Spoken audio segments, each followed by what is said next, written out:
Graça e paz, meu irmão, gratidão damos a Deus por esse dia maravilhoso, que é o dia de servir sempre ao Senhor. Hoje, 24 de dezembro de 2025, é um dia que se torna ainda mais maravilhoso porque a gente vê que há um movimento, né? Há uma, vamos dizer assim, há uma agitação nas pessoas porque elas querem celebrar, elas querem de alguma forma ter oportunidade, se não fazem durante o ano, devido aos diversos inúmeros acontecimentos da vida, que inclusive separam famílias. O final do ano, o Natal, como o dia de hoje, representa justamente o inverso. É num dia como o de hoje que a gente vê claramente as pessoas se esforçando para deixar os seus erros para trás, as suas mágoas para trás, as diferenças entre famílias e tentam celebrar a comunhão. E eles utilizam isso sempre anunciando o nome de Jesus Cristo. É o tempo de restauração, é o tempo em que o nome de Jesus sempre vem aos corações dos homens e das famílias, mesmo que a gente não consiga de uma forma ainda perfeita fazer isso. Então o Natal ele tem essa característica para a gente, independente das discussões teológicas, das discussões, das críticas que nós fazemos sobre que o Natal não é um calendário, não está na Bíblia, não está nada, mas a Bíblia ela estabelece as celebrações e que bom que a gente usa o nome de Cristo para poder celebrar e para poder, vamos dizer assim, fortalecer os laços de comunhão da família. Feliz Natal para você, meu irmão.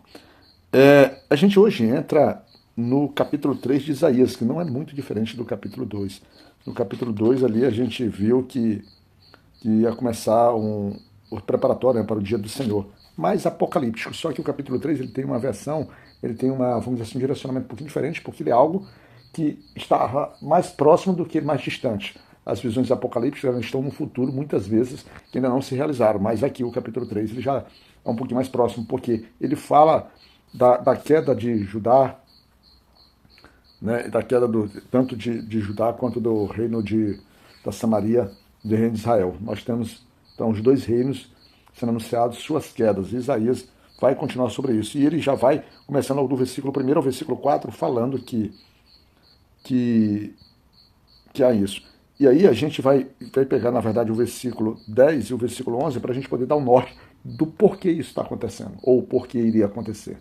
Ele diz assim, no versículo 10, dizei aos justos que bem lhes irá, porque comerão do fruto das suas obras.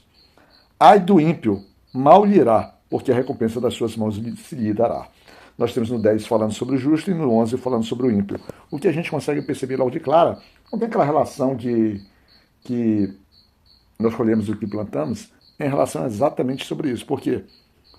Porque aqui o povo ele está vivendo de uma forma, vamos dizer assim, de uma forma indecente, imoral, de uma forma vergonhosa perante o Senhor.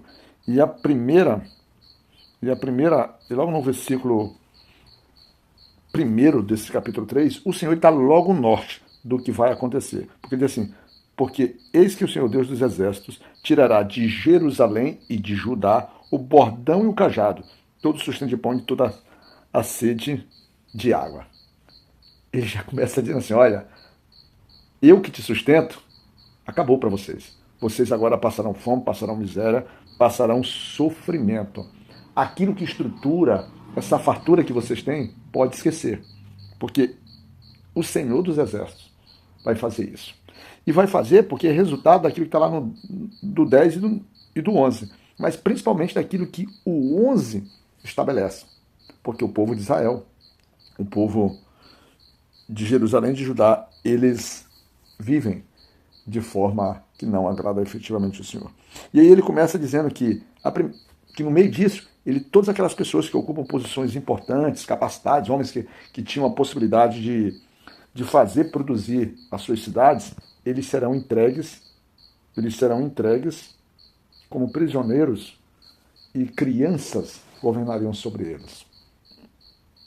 Nisso, a Bíblia aqui relata várias posições como valente, sábio, ancião, capitão, conselheiro. Esses homens, que são homens que produzem sabedoria, produzem força, produzem capacidade de produzir e de proteger uma cidade, eles serão, vamos dizer assim, banidos, eles serão colocados sobre a égide de pessoas tratadas aqui como criança. E esses homens representam, assim como a comida e a bebida, a capacidade, a força de uma cidade se desenvolver. No versículo 5 ele diz assim, e o povo será oprimido, um será contra o outro, e cada um contra o seu próximo. O menino se atreverá contra o ancião e o vil contra o nobre. a desordem social. Ninguém respeita mais ninguém. Você já ouviu, às vezes, quando você está aqui no Brasil, e a gente costuma dizer que o nosso povo é mal educado, que o nosso povo não tem jeito, e a gente tem por hábito citar vários exemplos de nações europeias, por exemplo, né, que como eles se comportam bem. Um exemplo disso foi na Copa de 2014, que foi aqui no Brasil, que os japoneses assistiam jogos e limpavam, organizavam os estádios, coisas que naturalmente o brasileiro não tem. Mas essas coisas por vezes acontecem, no brasileiro já é natural a desordem, mas nesses povos, ou principalmente nesses que têm essa organização social, acontece porque as coisas estão ordenadas, estão em equilíbrio. Porque, meu irmão, quando a desordem se estabelece, é exatamente do jeito que a Bíblia tem aqui. Todo mundo é contra todo mundo quer o seu pirão primeiro, quer se proteger. E o interessante é que nesse meio, né, nesse meio de desordem, quando alguém tentar levantar uma liderança ou pedir para alguém que tem os recursos ou que teria por direito, porque ele possui uma capa, ele possui, vamos dizer assim, a autoridade para o fazê-lo, esse próprio não aceitará, porque ele próprio diria assim, conforme está escrito lá no versículo 7, não posso ser médico, nem tampouco a minha casa pão ou veste alguma, não me ponhais por príncipe do povo, eu não tenho como socorrê-los. Meu irmão, quando a ira vem do Senhor, a justiça vem de Deus, não há quem possa socorrê-lo.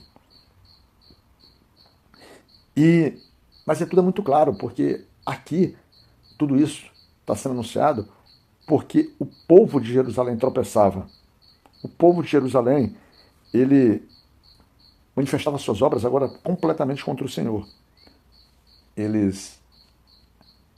As suas coisas, as suas ações, eles irritaram os olhos da sua glória.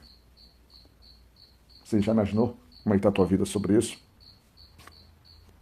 O povo, ele já vivia num pecado tão intenso, tão visível, que a Bíblia, no versículo 9, eles dizem que, uma parte dele diz assim que o povo publicava os seus pecados como Sodoma, ou seja, já não escondia, já vivia de forma clara, para eles era natural, eles já não se percebiam mais o pecado. Por isso está acontecendo tudo isso. O povo está sendo conduzido e oprimido por aqueles que os guiam, por aqueles que os enganam e destroem os caminhos, as veredas que o Senhor havia preparado para eles. Mas a palavra está dizendo que o Senhor vem juízo contra esse povo, vem juízo contra os seus príncipes, vem juízo contra todo aquele que faz essa maldade. Mas essa visão de Isaías aqui, ela dedica uma parte especial às mulheres. E o interessante que eu acho isso, porque as mulheres, elas são um ponto de equilíbrio de qualquer cidade, de qualquer casa. Mulheres são pessoas que, na sua essência, na sua natureza, trazem sobre si a responsabilidade materna, aquele poder, não que os homens hoje estão sendo bastante, vamos dizer assim, cobrados numa posição de serem mais participativos, mais emotivos, né? E isso tem alterado até o comportamento da nossa sociedade. Nós estamos falando da essência feminina, como elas sendo mulheres fortes, equilibradas, sensatas, justas, como a própria Bíblia fala de ser uma mulher sábia, uma edificadora de sua casa, quanto elas prosperariam. Mas aqui na visão, ele diz assim, no versículo 16, diz ainda mais o Senhor, porquanto as filhas de Sião se exaltam e andam de pescoço erguido, e têm olhares impudentes quando andam, como que vão dançando e cascavelando com os pés. As mulheres agora já não andam mais dentro desses princípios que nós inicialmente dissemos, agora elas andam pela sua vaidade, pela sua luxúria, pela busca de riqueza, pela sua imoralidade, pela sua sensualidade. Será se hoje isso que acontece aqui com essas mulheres não é o que predomina na nossa sociedade, aqui no nosso Brasil? Quando a gente vai numa loja, eu vou com minha esposa e com a minha filha numa loja para pôr uma roupa que nós consideramos uma roupa decente, uma roupa que não fosse vulgar, o que a gente encontra nas lojas muitos são trapos, pedaços de panos, o seu corpo completamente, que deixa o corpo da mulher completamente à mostra. E quando encontramos assim uma roupa um pouquinho mais adequada, um pouquinho mais dentro dos padrões que uma mulher decente usaria, o custo ele se eleva de um jeito para fazer com que a mulher se torne até desinteressada. É um convite à vaidade, é um convite à luxúria, é um convite à indecência. E elas vão se vivendo sobre isso. E tanto que elas vão vendendo seus corpos, vão se produzindo, vão se embelezando. E é uma competição muito grande, e como estava vindo aqui, muito grande. por essa competição de beleza.